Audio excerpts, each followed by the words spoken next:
Hello guys, स्वागत है आप सभी का आपके अपने YouTube channel GS from basics में।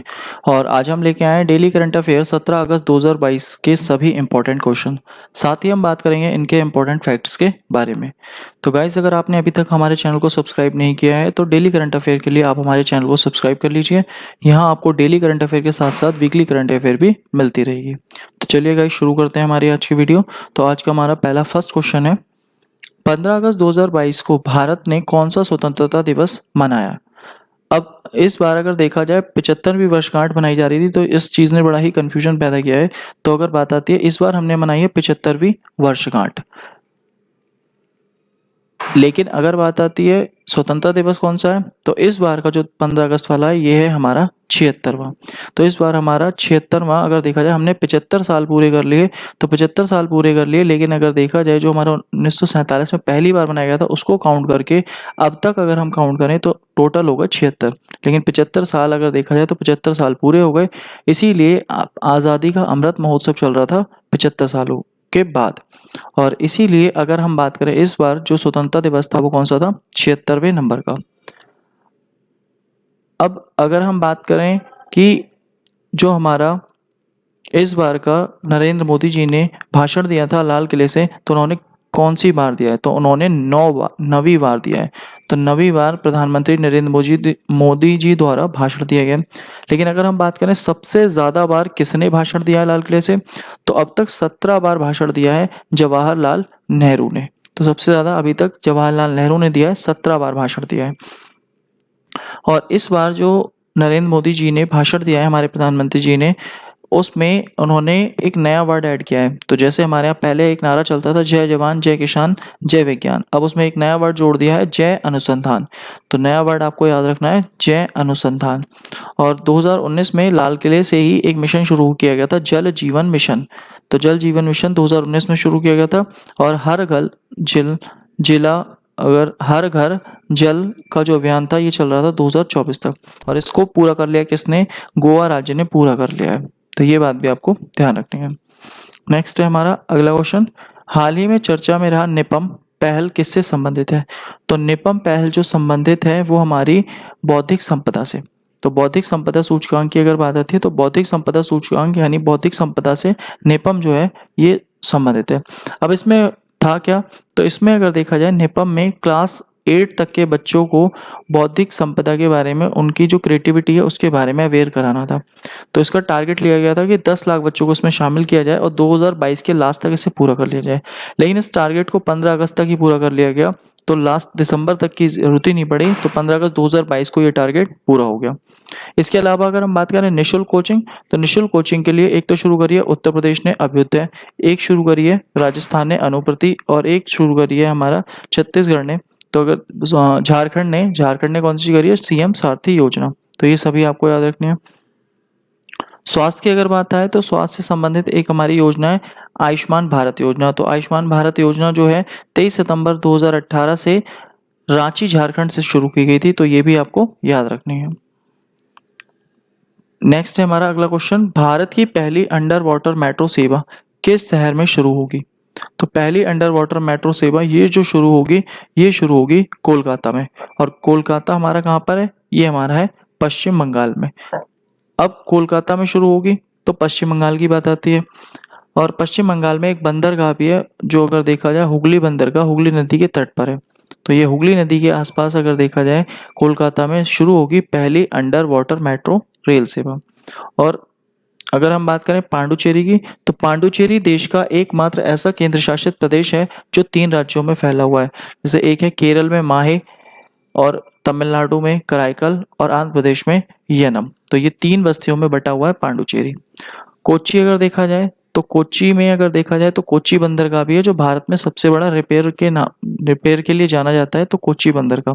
और केरल के कोच्चि का एक द्वीप है वेलिंगटन, जिस पर भारत का सबसे छोटा राष्ट्रीय राजमार्ग है NH7। तो ये भी आपको याद रखना है। इसके अलावा हैदराबाद तेलंगाना की राजधानी है और तेलंगाना की स्थापना हुई थी 2 जून 2014 को। तो नेक्स्ट है हमारा अगला क्वेश्चन, हाल ही में किस राज्य के सरकारी व निजी स्कूलों के 1 करोड़ बच्चों ने देशभक्ति गीतों का सामूहिक गान कर विश्व रिकॉर्ड स्थापित किया है? तो वर्ल्ड रिकॉर्ड कहाँ के स्कूल के बच्चों ने बनाया है? ये राजस्थान के बच्चों ने बनाया वर्ल्ड रिकॉर्ड। इसमें 1 करोड़ बच्चे थे और वो सरकारी और निजी स्कूल दोनों के थे जिन्होंने देशभक्ति के संबंध में गाने गाए। देशभक्ति से जैसे अगर देखा जाए राष्ट्रगीत भी गाया उन्होंने, राष्ट्रगान भी गाया। इसके अलावा सारे जहाँ से अच्छा और इसके अलावा भी कई सारे गीत इन्होंने अगर देखा जाए, हम होंगे कामयाब, आओ बच्चों तुम्हें दिखाएं, तो ये सभी अगर देखा जाए तो ये सभी गाने बच्चों के द्वारा गाए गए और कहाँ पर? राजस्थान में। और राजस्थान की अगर बात आती है तो राजस्थान की एक योजना है चिरंजीवी योजना। चिरंजीवी योजना कहाँ की है? राजस्थान की है। इसके अलावा अगर हम बात करें तो राजस्थान के भरतपुर में जो केवला देव राष्ट्रीय उद्यान है वहाँ पर बोमा तकनीक का भी प्रयोग किया जा रहा है। और अगर हम बात करें भारत का सबसे ऊंचा ओपीडी टावर भी अगर कहीं बन रहा है तो वो कहाँ बन रहा है? जयपुर में बन रहा है। तो ये भी आपको याद रखना है। और अगर बात आती है गुजरात की, तो सीमा दर्शन योजना किसकी है? गुजरात राज्य की है। और पहली स्टील स्लैग से सड़क का जो निर्माण हुआ है वो गुजरात के सूरत में हुआ है। और पहला बुलेट ट्रेन स्टेशन भी कहाँ बना है? गुजरात के सूरत में बना है। और गिफ्ट सिटी गांधीनगर में पहला अगर देखा जाए न्यू डेवलपमेंट बैंक की इकाई भी स्थापित हो रही है। इसके अलावा अगर बात आती है मध्य प्रदेश की, तो मध्य प्रदेश अगर देखा जाए तो मध्य प्रदेश भी हाल ही में चर्चा में रहा है क्योंकि यहाँ पर कई प्रकार के प्लांट लगे हैं। जैसे अगर हम बात करें संयंत्र लगे हैं हमारा, एक तो बायोमास हाइड्रोजन संयंत्र लगा है खांडवा मध्य प्रदेश में, और बायोगैस संयंत्र भी लगा है। तो ये हमारे मध्य प्रदेश में लगा है। इसके अलावा उत्तर प्रदेश, तो उत्तर प्रदेश की जो भी हमने योजना देखी थी निःशुल्क शिक्षा से संबंधित, तो स्कूल देखा जाए तो निःशुल्क शिक्षा निःशुल्क कोचिंग के लिए जो थी, तो निःशुल्क कोचिंग के लिए कौन सी है? वो है अभ्युदय योजना। इसके अलावा स्कूल चलो अभियान भी कहाँ से शुरू हुआ है? उत्तर प्रदेश के श्रावस्ती से शुरू हुआ है। नेक्स्ट है हमारा अगला क्वेश्चन। हाल ही में केंद्रीय मंत्री डॉक्टर जितेंद्र सिंह ने भारत की पहली सेलाइन वाटर लालटेन का शुभारंभ किया है। तो इस समय हमारे वर्तमान जो साइंस एंड टेक्नोलॉजी मिनिस्टर हैं वो है डॉक्टर जितेंद्र सिंह। इन्होंने भारत की पहली सेलाइन वाटर लालटेन बनाई है, का शुभारंभ किया। अब जो सेलाइन वाटर है, तो सेलाइन वाटर मतलब लवणीय जल, लवणीय मतलब खारा पानी, तो लवणीय या खारा पानी से चलने वाली एक लालटेन बनाई है। इसमें जो अगर देखा जाए CFL का प्रयोग होगा, सॉरी LED का प्रयोग होगा। इसमें LED बल्ब का प्रयोग किया जाएगा। अब इसका नाम क्या है? तो इसका नाम इन्होंने रखा है रोशनी। तो ऑप्शन सी इसका हमारा राइट आंसर है, इसका नाम है रोशनी। अब अगर हम बात करें ये जो लालटेन है इसका शुभारंभ क्यों किया है? इन्होंने तटों के किनारे जो मछुआरे रहते हैं उनके जीवन में प्रकाश आ सके, इसके लिए इस लालटेन को विकसित किया गया है। और ये लालटेन, इसकी विशेषता यही है कि ये खराब नहीं होगी। इसके अलावा पूरे भारत में LED बल्ब को बढ़ावा देने के लिए एक योजना शुरू करी गई थी, उजाला योजना। और अगर हम बात करें ग्राम उजाला योजना कहाँ शुरू की गई, तो बिहार के आरा से शुरू करी गई। और बिजली के लिए एक योजना है सौभाग्य योजना, सहज बिजली हर घर योजना। तो ये सौभाग्य योजना के अंतर्गत है और सौभाग्य योजना की शुरुआत की गई थी 25 सितंबर 2017 को। नेक्स्ट है हमारा अगला क्वेश्चन। हाल ही में एक अध्ययन के अनुसार भारत डिजिटल मुद्रा स्वामित्व में शीर्ष 20 वैश्विक अर्थव्यवस्थाओं की सूची में कौन से स्थान पर है?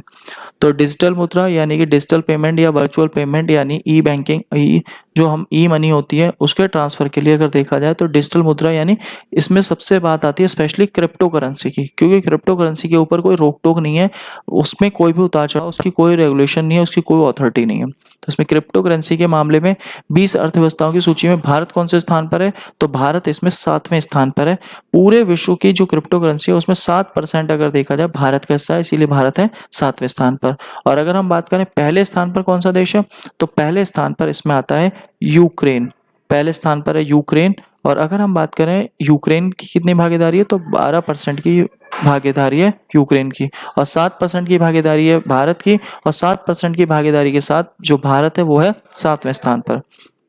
और अभी भारत का बजट आया था, बजट 2022-23, इसमें जो हमारे डिजिटल परिसंपत्ति थी या क्रिप्टो करेंसी उस पर 30% तक का टैक्स लगाया था हमारे वित्त मंत्री निर्मला सीतारमण जी द्वारा।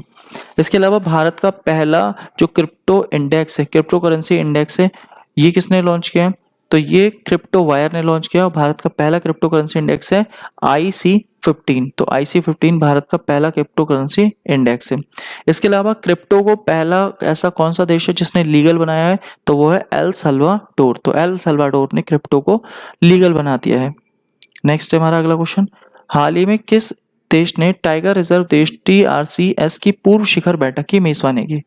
अब जो टाइगर रिजर्व देश है इसमें लगभग 13 देश हैं और इन 13 देशों की जो मीटिंग होगी वो होगी रसिया में, रूस में।